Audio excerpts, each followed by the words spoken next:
HTC has been at the forefront of the smartphone race from the beginning. They were also the early adopters and significant leaders when it came to Android. The first Android phone was built by HTC, and they continued to bring in quite a lot of devices. Unfortunately for HTC, they saw a big downfall in their popularity because people chose features over build quality and design, and a lot of companies, including the infamous Korean manufacturer, took over from HTC. 2013 and entered the HTC One. The One not only redefined the way the HTC thought of their designs and their build qualities, but also set many benchmarks and won awards along the way. It's 2014 and HTC's new flagship is here. My name is Bharat Nagpal and this is the review of the new HTC One M8.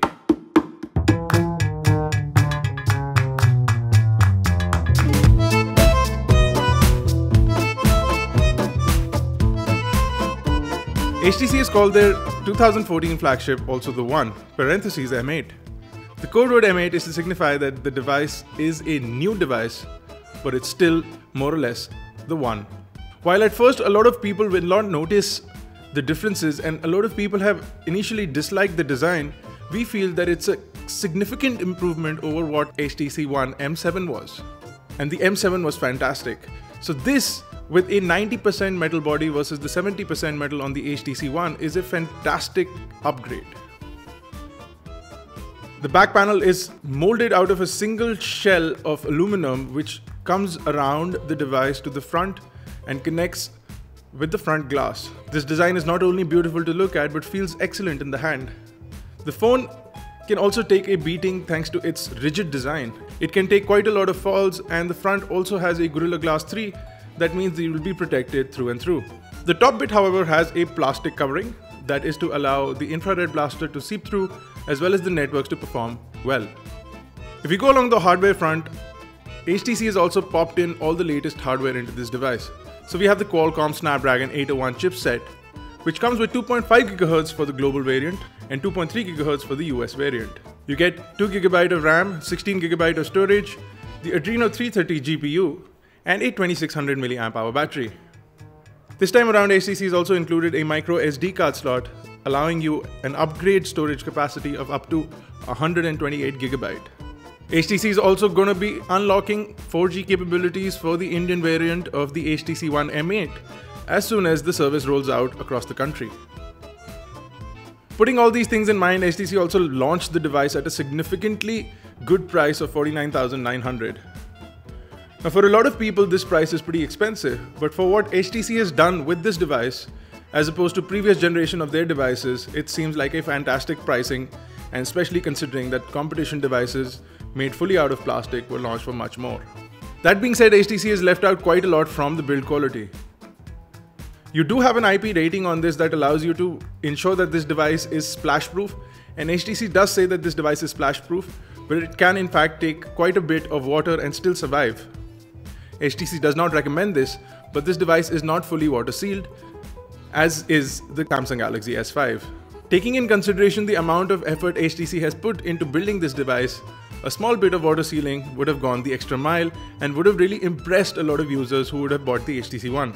The front on the HTC One has a fantastic 1920 by 1080p 5-inch LCD 3 display with Gorilla Glass 3. This display not only has excellent viewing angles and great brightness outdoors, it's also the most touch-friendly display that we've used. It has the most accurate touch response, and almost instant response time from the device completes off the experience. If we talk about optics, on the back of the device is a dual setup of cameras which have two 4 ultra-pixel cameras, as HTC likes to call them, essentially 4 megapixel cameras with a large pixel size. This set of cameras, just like the Lytro camera, can capture the depth of field inside a picture. Like Samsung's selective focus technology, on this, instead of using software, the device actually uses hardware to capture in the depth information, thus giving you a lot more capability in the camera, and we'll talk about that in the camera section. The front has a 5 megapixel camera, which is actually more than the rear camera, and also has a 1080p video recording in both cases. HTC has also left out 4K video recording on the HTC One, despite the fact that they could have included a larger sensor to make 4K available. The HTC One M8 comes with Android 4.4.2 out of the box, which is KitKat, and their new HTC Sense which takes off from what the HTC Sense 5 did and adds on a lot more. The Blink Feed interface has been revised and it looks nicer, cleaner, and is much more responsive than the previous editions that we've seen. You have a lot of options in filtering out your feeds, but essentially the Blink Feed interface is only for those who like to aggregate their content into their main interface, and hence HTC has not made it the home screen by default. If you want the Blink Feed, you can pull it in from the left-hand side. The all application grids remain the same, and you can customize the type of grid that you want according to your requirement.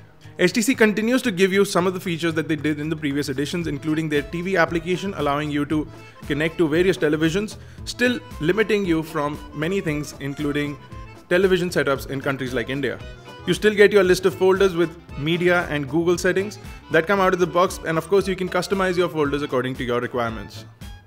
HTC also still includes the kid mode and the car mode that allows you to set up your phone to be used by children, as well as use your phone inside the car with bigger icons. Using the car mode makes it very easy to use the device while in car. Although this is not recommended, if you really do have to use this device, it's much easier than fiddling around with small icons. The great thing about HTC's new UI is that it allows you to delete all applications, including those that come pre-installed, hence allowing you to clear up a lot more bloatware that it may be to you from your device. The user interface is far more responsive and far more accurate than we've seen in the past. In fact, it's one of the smoothest devices that you can use in today's day, comparing it to all flagships available in the market today. HTC has done a fantastic job with the Blink Feed UI, and it is one of the smoothest experiences that we've seen in a very long time. HTC also allows you to customize your inputs, and then you can choose things like customizing your own feeds, and developers can now send in updates and set up Blink Feed according to their requirements without HTC trying to intervene. The HTC One M8 also adds a lot of new camera features, and talking about the camera, let's talk about the dual camera setup. Now the dual camera setup essentially allows you to get DSLR style of images. These images are nowhere near the DSLR quality that you get, but they are DSLR style in terms of the fact that you can blur out the background of your subjects. In many cases, these images look nicer than required, and for things like Instagram and Facebook, this may become one of the most essential tools in the coming smartphone age. HTC is not stopped there, and their implementation of the software also allows you to use this image data and add a lot more effects and features onto it. For example, a simple image can have a foregrounder effect, which allows you to color or design the background into a different color altogether. At the end of the day, these are all gimmicky effects and may or may not be used by a lot of people. But the fact that you can do a lot more is what HTC is trying to say with the amount of hardware available on this device. They have opened up their camera API to third-party developers, and people can actually use the data that the camera captures to build their own apps. We'd like to see what happens in the near future, but HTC's implementation of it is fairly nimble and fairly amateurish if you ask us. If images are clicked in great lighting conditions, the foregrounder backgrounder features work really well. You'll see yourself using these a lot more when you click pictures outside. Video camera capture capability also suffers a little bit because HTC has removed the inbuilt image stabilization that we saw on the original HTC One. That will be a loss to a lot of people, especially those with shaky hands like mine. However, video quality is excellent at 1080p, and we do miss 4K capability, but it's still in very early stages and we still don't have devices that can play back 4K in almost all homes. 1920 by 1080p will not be something that you can complain about for a fairly long time. As far as the camera goes, colors are accurate and exposure is excellent. Low light condition pictures come out great. The only limitation is that you can't really blow up these images, and they are stale and simple, and they're essentially meant for online usage at most. In terms of performance, the HTC One does it all. You get a fantastic score on benchmarks, you get a great gaming experience, and overall usability of the device is fantastic, and all of this while maintaining a great battery life throughout. On an average, we got about 1.5 days of use with the HTC One M8, and that's saying a lot for the HTC One devices, especially the fact that the first HTC One did not have such a great battery life. HTC has done a fantastic job by optimizing Android, and KitKat also helps in this. By lowering down all the inbuilt applications and processes, HTC has actually managed to give this device excellent battery life.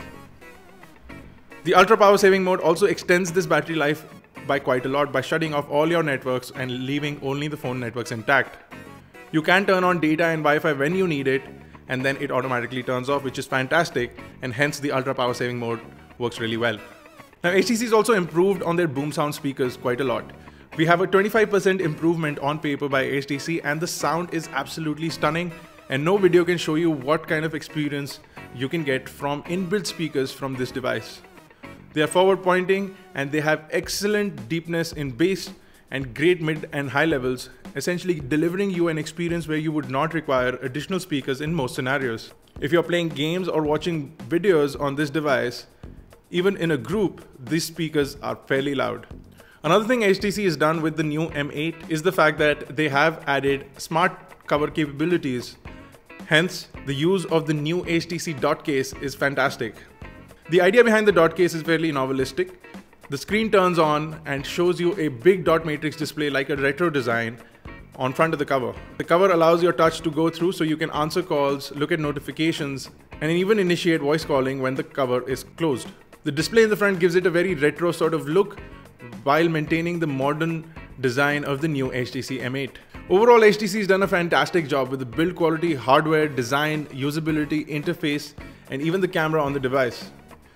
We did beg for more pixels in the camera, we did beg for a better camera and 4K video capture, but it's something that you can essentially live without unless you are a great photography buff. The inbuilt media capabilities and the audio capabilities on the device are fantastic, and you would never complain about the battery life on this device. The fact that you get 4G capabilities is fantastic, and it will work on Indian bands.